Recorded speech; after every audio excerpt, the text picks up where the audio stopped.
Quelqu'un peut-il prendre votre enfant en charge en cas d'urgence? Je n'étais pas de taille face aux nombreux candidats aguerris et surdiplômés dont la priorité n'avait pas vécu dans leur utérus. J'ai donc accepté la proposition de Tony, un copain de Mathias qui tenait un restaurant. Pendant les 7 premières années, je n'ai travaillé que le midi. Cela me permettait de passer du temps avec mes filles, jusqu'à ce que je n'ai d'autre choix que d'ajouter le soir.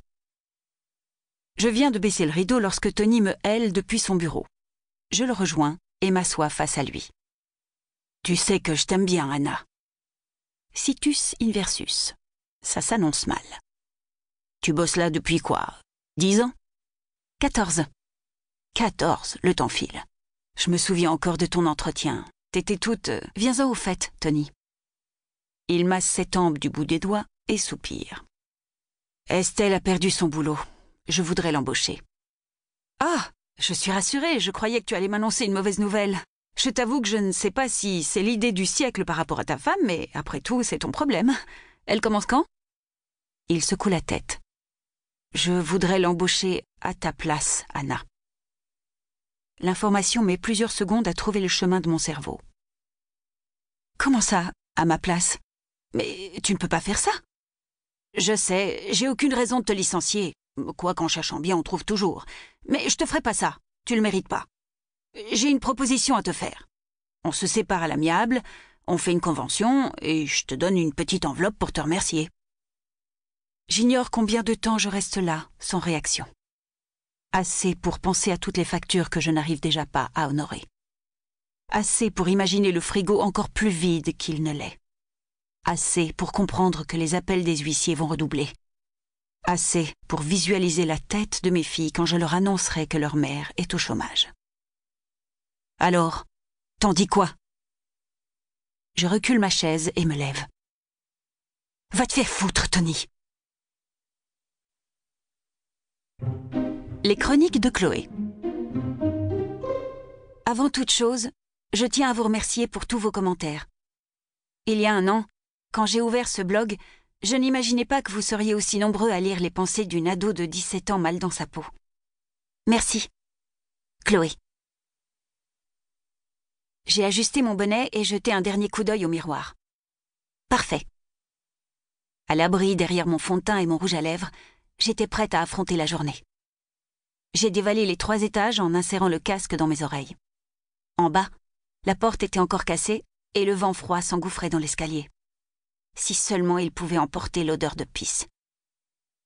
Lily était déjà à l'arrêt de bus. Elle m'a fait un signe de la main, je l'ai ignoré et j'ai continué ma route. Ce matin encore, je ne suis pas montée avec elle. À quoi bon aller au lycée? Mon avenir est tout tracé. Dans 3 mois, je décrocherai le bac avec mention et je m'inscrirai en fac de lettres. Je n'y mettrai jamais les pieds. Les études, au pire c'est payant, au mieux ça ne paye pas.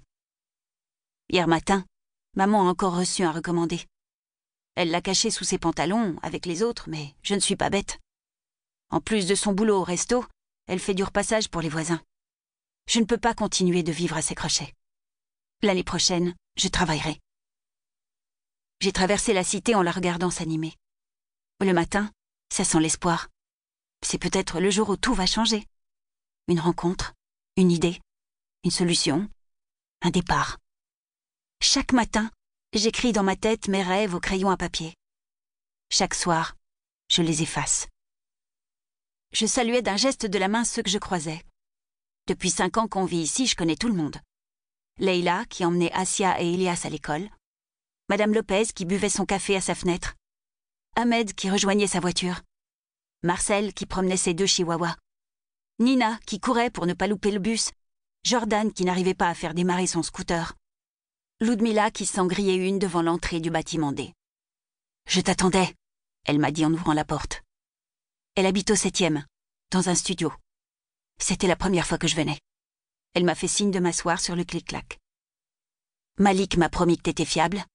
Elle a lâché en attrapant un paquet sous la table basse. Tu confirmes? Je suis fiable. T'achètes chez qui d'habitude? J'ai jamais acheté, c'est la première fois. Je fume sur les joints des copains. Ok. Fais voir ta bague. Je lui ai tendu l'anneau en or. Elle l'a inspecté comme si elle s'y connaissait. Ça vaut un 10. Livre audio complet gratuit disponible en description de cette vidéo.